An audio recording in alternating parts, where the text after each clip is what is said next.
உலகெங்கும் உள்ள hope TV Tamil நேயர்களுக்கு இயேசு கிறிஸ்துவின் நாமத்தினாலே வாழ்த்துக்களையும் வணக்கங்களையும் தெரிவித்துக் கொள்கிறோம். மற்றும் ஒரு இனிய நன்னாளிலே இந்த தெய்வ செய்தியின் மூலமாய் உங்கள் அனைவரையும் சந்திப்பதிலே மிகுந்த மகிழ்ச்சி அடைகிறோம். தேவன் கிருபையாக இந்த நாளை நமக்கு கொடுத்திருக்கிறார்.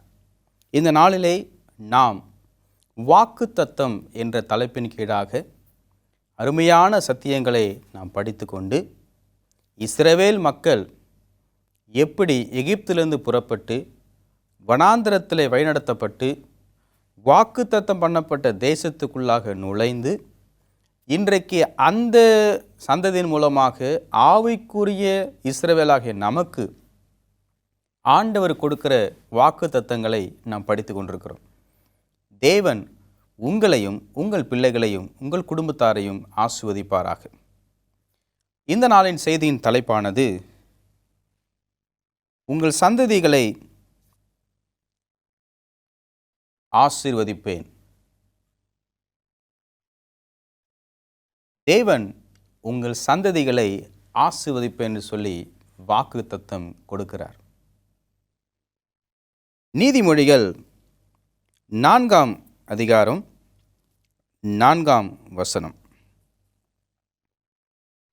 அவர் எனக்கு போதித்து சொன்னது, உன் இருதயம் என் வார்த்தைகளை காத்து கொள்ள கடவது, என் கட்டளைகளை கைக்கொள், அப்பொழுது பிழைப்பாய்.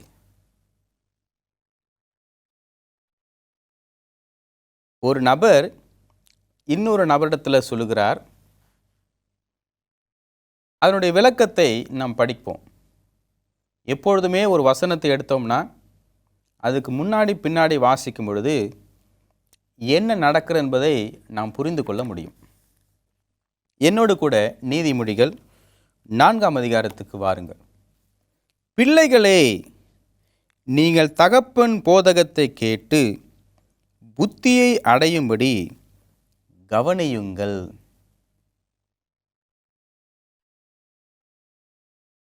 எல்லா சமுதாயமும் தனக்கு பின்னாக வர சமுதாயத்துக்காக முக்கியத்துவம் கொடுப்பாங்க. இன்னைக்கு அப்பா வேலை செய்வார், அம்மா வேலை செய்வாங்க. பிள்ளைகளை பெரிய பள்ளிக்கூடத்தில் பெரிய ஃபீஸில் படிக்கிற பள்ளிக்கூடத்தில் சேர்ப்பாங்க. ஏன்னா நான் அண்டர் கிராஜுவேட் படிச்சிருக்கிறேன், என் கணவர் மாஸ்டர்ஸ் படிச்சிருக்காரு, என் பிள்ளை எப்படியாவது டாக்டரேட் படிக்கணும். ஒரு வளர்ச்சியை நோக்கி எல்லா சமுதாயமும் போகிறது. இந்த வளர்ச்சிக்கு மிகவும் முக்கியமான ஒரு காரியம் என்ன தெரியுங்களா? நீதிமொழிகள் 4ஆம் அதிகாரம் 4ஆம் வசனத்தில், என் கட்டளைகளை கைக்கொள், அப்பொழுது பிழைப்பாய். இதுதான் முக்கியமான ஒரு காரியமாக இருக்கிறது. நீதிமொழிகள் 4ஆம் அதிகாரத்தை நாம் படிக்கும்பொழுது முதல் வார்த்தை என்ன வருதுங்களா? பிள்ளைகளே.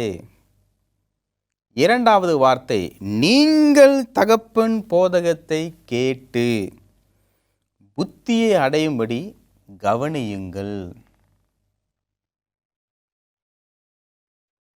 எஜுகேஷன் புத்தகத்தை நீங்கள் படிச்சிங்கன்னா அதை ஒரு எழுத்தாளர் எழுதியிருக்கிறார். அவர் பேர் எலன் ஜி ஒயிட். அவங்க என்ன சொல்கிறாங்கன்னா, குடும்பத்தில் வீடு தான் முதல் பள்ளிக்கூடம். அதில் தாய் அந்த பிள்ளைகளுக்கான முதல் டீச்சர். உலக பிரகாரமான எல்லா கல்வியும் அந்த தாய் தான் அறிமுகப்படுத்துகிறாங்க. தகப்பன் சமயத்துக்கடுத்த கல்வியை அவர் அறிமுகப்படுத்த வேண்டும். ஆவிக்குரிய காரியங்களை சொல்லிக் கொடுப்பது தகப்பன், உலக பிரகாரமான காரியங்களை சொல்லிக் கொடுப்பது தாய். அந்த தாயும் தகப்பனு தான் அந்த பிள்ளைகளுக்கு முதலாவது ஆசிரிய பெருமக்கள். அந்த வீடுதான் முதலாவது பள்ளிக்கூடம் என்பதை நாம் பார்க்கிறோம். வேதம் பிள்ளைகளுக்கு பெரிய முக்கியத்துவத்தை கொடுத்திருக்கிறது. வசனத்தை வாசிக்கும் பொழுதே, பிள்ளைகளே நீங்கள் தகப்பன் போதகத்தை கேட்டு. அப்பா அதிகமாக பேச மாட்டார். ஆனால் அப்பா சொல்றது சரியாதான் இருக்கும் என்று நம்புகிற விசுவாசிக்கிற பிள்ளைகள் தேவைப்படுகிறார்கள். அப்பா இருக்கும்போது அவரோட அருமை தெரியாது. அப்பா செத்து போயிட்டா அப்போதான் அந்த பையன் எங்கள் அப்பா எங்கள் அப்பான்னு சொல்லிக்கிட்டே இருப்பான். வேதம் சொல்லுகிறது, தகப்பன் போதகத்தை கேட்டு. நீதிமொழிகள் 4:2, நான் உங்களுக்கு நற்போதகத்தை தருகிறேன், என் உபதேசத்தை விடாதிருங்கள். நான் என் தகப்பனுக்கு பிரியமான குமாரனும் என் தாய்க்கு மிகவும் அருமையான ஒரே பிள்ளையுமானவன். ஒரு பர்சனல் லெட்டர் எழுதுறாருங்க. இந்த உலகத்திலேயே பெரிய அறிவாளி சாலமன் ராஜா. என் தகப்பனுக்கு பிரியமான குமாரன், என் தாய்க்கு மிகவும் அருமையான ஒரே பிள்ளையுமானவன். தகப்பன் தாய் சொல்லிக் கொடுக்கிற அந்த வாழ்க்கை முறைதான் அந்த மகன் படித்து கல்லூரிக்கு போய் வளர்ந்து வேலை செய்து பெரிய குடும்பஸ்தன ஆகும் வரைக்கும் இருக்கிறது. அந்த மகன் தகப்பனாகும் பொழுது தன்னுடைய பிள்ளைகளை எப்படி வளர்க்க வேண்டும் என்பதையும் அது சொல்லிக் கொடுக்கிறது. ஆகவேதான் கூட்டு குடும்ப கலாச்சாரம் நல்ல சமுதாயத்தை உருவாக்குவதற்காக உதவி செய்கிறது.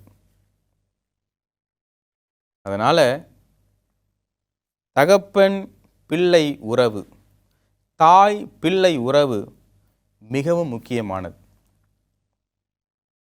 நீங்கள் எவ்வளவோ சர்டிஃபிகேட் வாங்கியிருப்பீங்க, school first, university first, rank holder எல்லாமே வாங்கியிருப்பீங்க. ஆனால் உங்களுடைய படிப்பு உங்கள் தகப்பனுக்கும் உங்கள் தாய்க்கும் சொல்லுகிற அறிவுரைக்கு காது கொடுக்கலைன்னா அந்த படிப்பு ஏட்டு சுரக்காய் கறிக்கு உதவாது.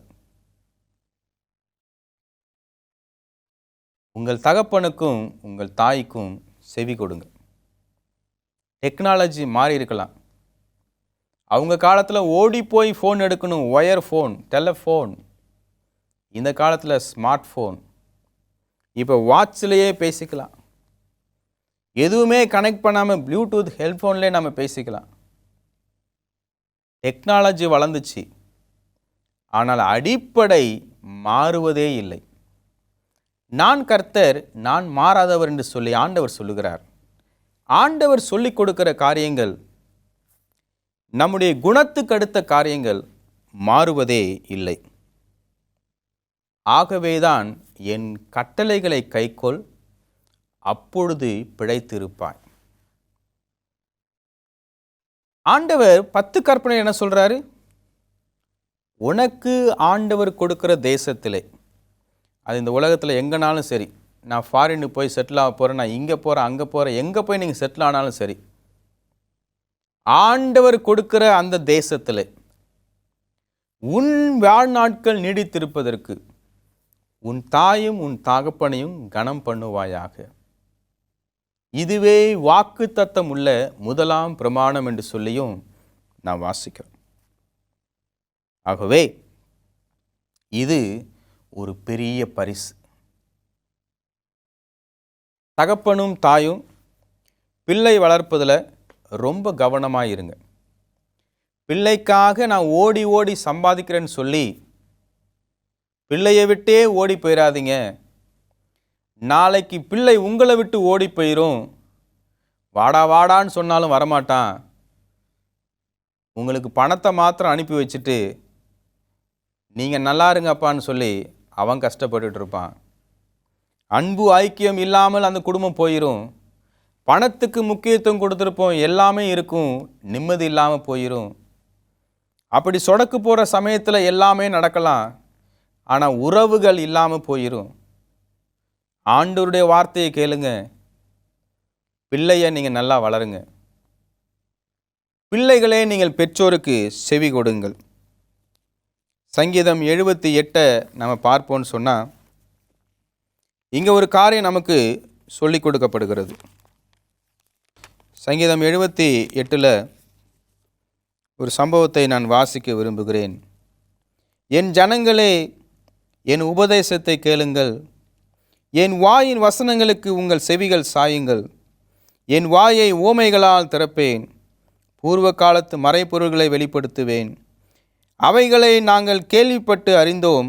எங்கள் பிதாக்கள் அவைகளை எங்களுக்கு தெரிவித்தார்கள். பார்த்தீங்களா? சந்ததி சந்ததியாய் கர்த்தருக்கு பயப்படுற பயத்தை சொல்லி கொடுத்துருக்குறாங்க. ஆண்டவரை பற்றிய அறிவு நீங்கள் பிள்ளைங்களுக்கு சொல்லிக் கொடுக்கணும். உலகத்தை பற்றிய அறிவு நீங்கள் பிள்ளைங்களுக்கு சொல்லிக் கொடுக்கணும். ஆண்டவரை பற்றிய அறிவு இருந்தால் மாத்திரமே உலகத்தின் அறிவை கையாள முடியும். அந்த ஞானத்தை இறைவன் மாத்திரமே கொடுக்க முடியும். அந்த ஆசீர்வாதம் உங்கள் குடும்பத்தில் இருக்கும் பொழுது உங்களையும் அவன் நல்லா பார்த்துக்குவான். ஆண்டவரையும் விட்டுவிட மாட்டான். அந்த பையனை நம்பி வருகிற அந்த மனைவியும் சரியாக வச்சுக்குவான். ஆண்டவர் ஆசீர்வாதமாய் கொடுக்குற அந்த குழந்தையும் சரியாக வளர்த்துருவான். 5 விளையாதது 50 விளையாது. எனக்கு நான் படிக்கும்பொழுது இதெல்லாம் கிடைக்கலன்னு சொல்லி உங்கள் பிள்ளை கேட்குறதெல்லாம் நீங்கள் வாங்கி கொடுத்தீங்கன்னா நாளைக்கு உங்களை விட்டு அவன் ரொம்ப தூரமாக போயிடுவான். நீங்கள் எவ்வளவு கஷ்டப்பட்டீங்கன்னு சொல்லி உங்கள் பிள்ளைங்களுக்கு சொல்லி கொடுங்க. அப்போ அவங்க எதிர்காலம் நல்லதாக இருக்கும். என் மகனே, தேவனுடைய வார்த்தையை நீங்கள் கவனித்து கொள்ளுங்கள். 4ஆம் வசனம் 78ஆம் சங்கீதம், பின்வரும் சந்ததியான பிள்ளைகளுக்கு நாங்கள் அவைகளை மறைக்காமல், எதையுமே ஆவிக்குரிய காரியங்களை மறைக்காமல் சொல்லிக் கொடுங்க.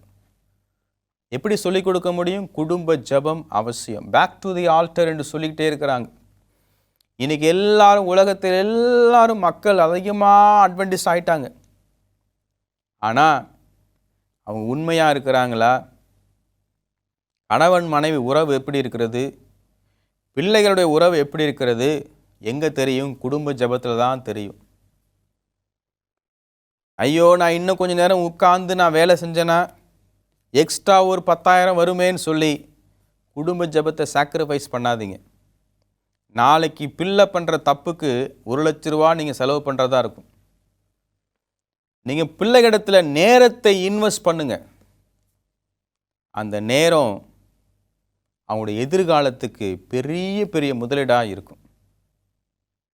பெரிய பெரிய குடும்பங்களை நீங்கள் பார்த்தீங்கன்னா பிள்ளைகளுக்கு நல்ல புத்தகத்தை வாங்கி கொடுப்பாங்க. அவங்களாம் ரொம்ப நேரம் டிவி பார்க்கறது கிடையாது, சினிமா பார்க்கறது கிடையாது, செல்ஃபோனில் சோஷியல் மீடியாவில் இருக்கிறது கிடையாது. அதுக்கெல்லாம் டைம் இல்லை. நல்ல புத்தகங்களை படிப்பார்கள். அப்பா அம்மா சொல்கிறத கேட்பாங்க. பணத்தை எப்படி கையாள வேண்டும் என்பதை அவள் புரிந்து கொள்வார்கள். யாருக்கு முக்கியத்துவம் கொடுக்கணும்னு சொல்லி அவங்களுக்கு தெரியும். உறவுகளை மதிப்பார்கள். இதுதான் நல்ல குடும்பத்தின் வெளிப்பாடாய் இருக்கிறது. யோவேல் 1ஆம் அதிகாரம் 1ஆம் வசனத்திலிருந்து நான் வாசிக்கிறேன். பெத்துவேலின் குமாரனாகிய யோவேலுக்கு உண்டான கர்த்தருடைய வசனம். முதியோரே, இதை கேளுங்கள். தேசத்தின் சகல குடிகளை செவி கொடுங்கள். உங்கள் நாட்களிலாவது உங்கள் பிதாக்களின் நாட்களிலாவது இப்படிப்பட்டது சம்பவித்தது உண்டா?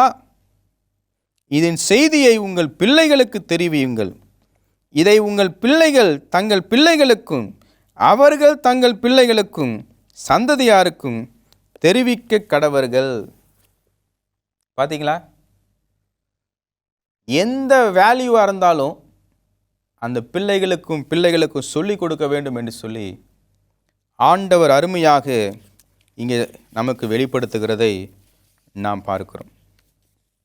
ஏன் இப்படி நடந்தது உண்டா? என் பிள்ளைங்க என்னை மறந்துட்டாங்க, உங்கள் பிள்ளைங்களுக்கு சொல்லிக் கொடுங்க, ஆண்டவரை மறக்கக்கூடாதுன்னு சொல்லி. பக்தியுள்ள குடும்பங்கள் வேதத்தில் யாரெல்லாம் தவறு செய்தாங்களோ அந்த தவறை செய்யக்கூடாதுன்னு சொல்லிக் கொடுப்பாங்க. அவர்கள் விசுவாசத்திலும் ஞானத்திலும் வளருவார்கள். பெற்றோர்கள் பிள்ளைகளுக்கு நல்ல ஆசிரியர்களாக இருக்க வேண்டும். அது ஒரு சஜஷன் கிடையாது, அது மிகவும் முக்கியமான ஒரு காரியம். உபாகமம் 4ஆம் அதிகாரம் 9ஆம் வசனத்தை வாசிக்கும் பொழுது, எனக்கு செவி கொடுங்கள் என்று சொல்லி பிள்ளைகளுக்கும் சொல்லிக் கொடுங்கள் என்று சொல்லியும் சொல்லப்படுகிறது. உபாகமம் 6ஆம் அதிகாரம் 4லிருந்து 7 வசனங்களை வாசிக்கும் பொழுதும் இதை நீங்கள் பிள்ளைகளுக்கும் பிள்ளைகளுக்கும் சொல்லிக் கொடுங்கன்னு சொல்லப்படுகிறது. எபேசியர் 6ஆம் அதிகாரம் 4ஆம் வசனம் சொல்லுகிறது, பிள்ளைகளை எப்படி வளர்க்க வேண்டும் என்று சொல்லியும் சொல்லப்படுகிறது. ஒரு மகனோ ஒரு மகளோ பேதையாய் வளர்ந்தாள்னு சொன்னால் அது யாருக்கு அவமானம்? பெற்றோருக்கு மாத்திரம் என்பதை மறந்து போகக்கூடாது. நீதிமொழிகள் 22:6 சொல்லுகிறது, பிள்ளை ஆண்டவனை நடத்த வேண்டிய வழியிலே நடத்து, அவன் முதிர் வயதிலும் அதை விடாதிருப்பான். நீதிமொழிகள் 29:15 திறம்பை கையாள வேண்டும், அதன் மூலமாய் ஞானம் வரும், பிள்ளைகள் வளரப்படுவார்கள் என்று சொல்லப்படுகிறது. கிறிஸ்துவுக்குள் பிரியமான அன்பு சகோதரனே சகோதரியே, வாக்குத்தத்தம் என்று சொல்லி நாம் படித்தோம். அது எல்லாமே வரலாறாய் எழுதப்பட்டு இஸ்ரவேலுடைய மூத்த குடும்பத்தில் இருக்கிற மூத்தவர் தன்னுடைய கையில் இருக்கிற தடியில் எழுதி வச்சு பிள்ளைகளுக்கு சொல்லி கொடுத்துக்கிட்டே இருப்பாங்க. அந்த காலத்தில் இன்டர்நெட் கிடையாது, புக்கு கிடையாது, நமக்கு இருக்கிற 66 புத்தகங்களும் கிடையாது. ஆனால் அவர்கள் தேவனுடைய ஞானத்தை பிள்ளைகளுக்கும் பிள்ளைகளுக்கும் சொல்லிக்கிட்டே இருப்பாங்க. உங்கள் பிள்ளைங்க ஏதாவது பைபிளில் கொஷின் கேட்டாங்கன்னா போய் பாஸ்டரை கேளு, உங்கள் சாபத் ஸ்கூல் டீச்சரை கேளுன்னு சொல்லாதீங்க. நீங்கள் படிங்க. ஒவ்வொரு பிள்ளைக்கும் அவங்க அப்பா தான் ஹீரோ, அவங்க அம்மா தான் ரோல் மாடல். கர்த்தருக்கு பிரியமான அன்பு சகோதரனே சகோதரியே, இந்த வேதத்தில் வாசிக்கிறோம், தாவீது, சாலமோன், ரெஹோபாம் சந்ததியாய் அங்கே ஆட்சியில் இருந்ததை நாம் பார்க்குறோம். சங்கீதம் 34:11 சொல்லுகிறது, பிள்ளைகளே வாருங்கள், எனக்கு செவி கொடுங்கள். தாவீது சாலமோனுக்கு 3 காரியங்களை சொல்லிக் கொடுக்கிறார். முதலாவது, நான் சொல்கிறத கவனித்து கேட்டு அதை மனசில் வச்சுக்கோ, அதனுடைய அர்த்தத்தை நீ புரிந்து கொள், அதை குறித்து ஒவ்வொரு நாளும் யோசி, அதனுடைய விளைவுகள் என்ன என்பதை தெரிந்து கொள். அது நிச்சயமாய் உனக்கு ஆசீர்வாதமாக இருக்கும். உன்னுடைய மனதுக்குள்ளாக அதை ஓட்டிக்கொண்டே இருன்னு சொல்லுகிறதை பார்க்கிறோம்.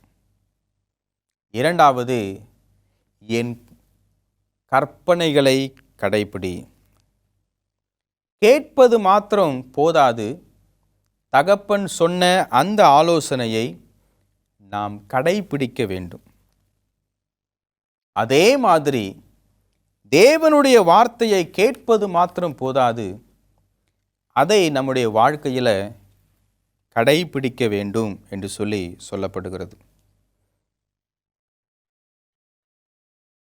நாம் வெளிப்படுத்தல் புத்தகத்தில் வாசிக்கிறோம், இந்த வசனத்தை கேட்பவரும் இதன்படி நடக்கிறவரும் இதன்படி செய்கிறவர்களும் பாக்கியவான்கள் என்று நமக்கு சொல்லப்படுகிறது.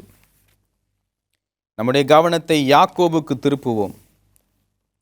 யாக்கோபு 1:21 வாசிக்கும் பொழுது, ஆகையால் நீங்கள் எல்லாவித அழுக்கையும் கொடிய துர்க்குணத்தையும் ஒழித்துவிட்டு உங்கள் உள்ளத்தில் நாட்டப்பட்டதாயும் உங்கள் ஆத்துமாக்களை இரட்சிக்க வல்லமை உள்ளதுமாயிருக்கிற வசனத்தை சாந்தமாய் ஏற்றுக்கொள்ளுங்கள்.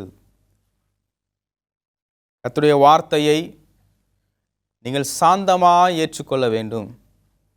அது உங்களுடைய இருதயத்திலே நாட்டப்பட்டு வளர்ச்சி அடைகிற செடியைப் போல இருந்து கனி கொடுக்கிற செடியைப் போல இருக்க வேண்டும். 22ஆம் வசனம், அல்லாமலும் நீங்கள் உங்களை வஞ்சியாதபடிக்கு திருவசனத்தை கேட்கிறவர்களாய் மாத்திரமல்ல, அதன்படி செய்கிறவராயும் இருங்கள்.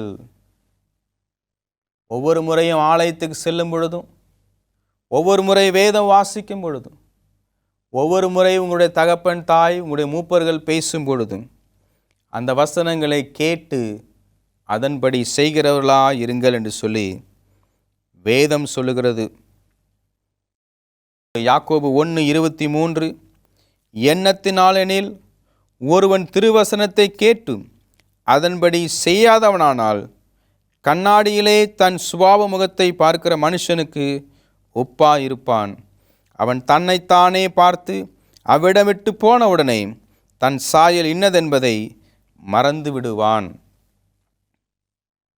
சுயாதீன பிரமாணமாகிய பூரண பிரமாணத்தை உற்று பார்த்து அதிலே நிலைத்திருக்கிறவனே கேட்கிறதை மறைக்கிறவனாயிராமல் அதற்கேற்ற கிரியை செய்கிறவனாயிருந்து தன் செய்கையில் பாக்கியவானாயிருப்பான் என்று சொல்லப்படுகிறது. மூன்றாவதாக இங்கே தாவீது சொல்லுகிறார், இதை கேட்டு நடக்கும் பொழுது நீ பிழைப்பாய், உன் வாழ்க்கையிலே நீ வெற்றி பெறுவாய். இதை கேட்க வேண்டும், இதை செய்ய வேண்டும். இதை செய்யும் பொழுது உன்னுடைய வாழ்க்கை மேன்மை அடையும். நீ சாவதில்லை, நீ பிழைப்பாய். சாத்தான் சொல்கிறான், நீ எப்போ இதை சாப்பிட்றியா அப்போ நீ சாகுவாய், சாவதில்லை என்று சொல்லப்படுகிறது. ஆனால் ஆண்டவர் சொல்கிறார், நீ கீழ்ப்படியாமல் போகும்போது சாவாய், நீ கீழ்ப்படியும் போது சாவதில்லை. தேவனுடைய வார்த்தையை நாம் கேட்டு ஆண்டவருக்கு விரோதமாய் நாம் பாவம் செய்யாதபடிக்கு, தகப்பன் தாய்க்கு விரோதமாய் பாவம் செய்யாதபடிக்கு தேவ கிருபையும் மனித தயவும் உங்களை ஆட்கொள்ள வேண்டும் என்று சொல்லி இந்த மூன்றாவது சத்தியத்தை ஆண்டவர் நமக்கு வெளிப்படுத்துகிறார். இப்படி இருக்கும் பொழுது உங்கள் வாழ்க்கை செழிப்பான வாழ்க்கையாய் இருக்கும் என்று சொல்லப்படுகிறது. தாவீது, சாலமோன், ரெகோபாம் இந்த சந்ததியை நாம் பார்க்கும் பொழுது தகப்பன் சொல்லை பிள்ளைகளுக்கும் பிள்ளைகளின் பிள்ளைகளுக்கும் சொல்லிக் கொடுக்கிறதை நாம் பார்க்கிறோம். நீங்கள் அப்படி சொல்லிக் கொடுக்கும் பொழுது நிச்சயமாய் தேவனுடைய ஆசீர்வாதம் நிலைத்திருக்கும் என்பதை மறந்து போகாதீங்க. கர்த்தர் உங்கள் பிள்ளைகள் எங்கே என்று கேட்கும் பொழுது நீங்கள் கணக்கு கொடுக்கிற பிள்ளைகளாய் பெற்றோர்களாய் இருக்க வேண்டும் என்பதை மறந்து போகாதீங்க. தேவன் இந்த நாளிலே இந்த சத்தியத்தை உங்களுக்கு வெளிப்படுத்துவான்னு சொன்னால், நீங்கள் கேட்பீர் என்று சொன்னால், நீங்கள் இதற்கு பொறுப்பாளிகளாய் மாறுகிறீர்கள் என்பதை மறந்து போகவே வேண்டாம். நீதிமொழிகள் 4ஆம் அதிகாரம் 4ஆம் வசனம், அவர் எனக்கு போதித்து சொன்னது, உன் இருதயம் என் வார்த்தைகளை காத்து கொள்ள கடவது, என் கட்டளைகளை கைக்கொள், அப்பொழுது பிழைப்பாய். வாக்குத்தத்தம் பண்ணினவர் உங்களுக்கு பிழைப்பையும் கொடுத்து ஆசீர்வாதத்தையும் கொடுத்து எதிர்காலத்தையும் கொடுக்கிறார். உங்களுக்காய் ஜெபிப்போமா? நேசிக்கிற ஆண்டவரே, நீர் கொடுத்த வாக்குத்தத்தத்துக்காக நன்றி செலுத்துகிறோம். நாங்களும் எங்கள் குடும்பங்களும் எங்கள் பிள்ளைகளும் உம்முடைய வார்த்தையை கேட்டு அதன்படி செய்து நாங்கள் வாழ்க்கையில் செழிப்பாய் இருக்க ஆசீர்வதிக்கப்பட ஆண்டவர் கிருபை பாராட்ட வேண்டுமாய் இந்த செய்தியை கேட்கிற பார்க்கிற ஒவ்வொரு பிள்ளைகளையும் இந்த ஹோப் டிவி டீமையும் ஆசீர்வதிக்க வேண்டுமாய் இயேசுவின் மூலம் ஜெபிக்கிறோம் நல்ல பிதாவே, ஆமேன். தேவன் உங்கள் அனைவரையும் ஆசீர்வதிப்பாராக. ஆமேன்.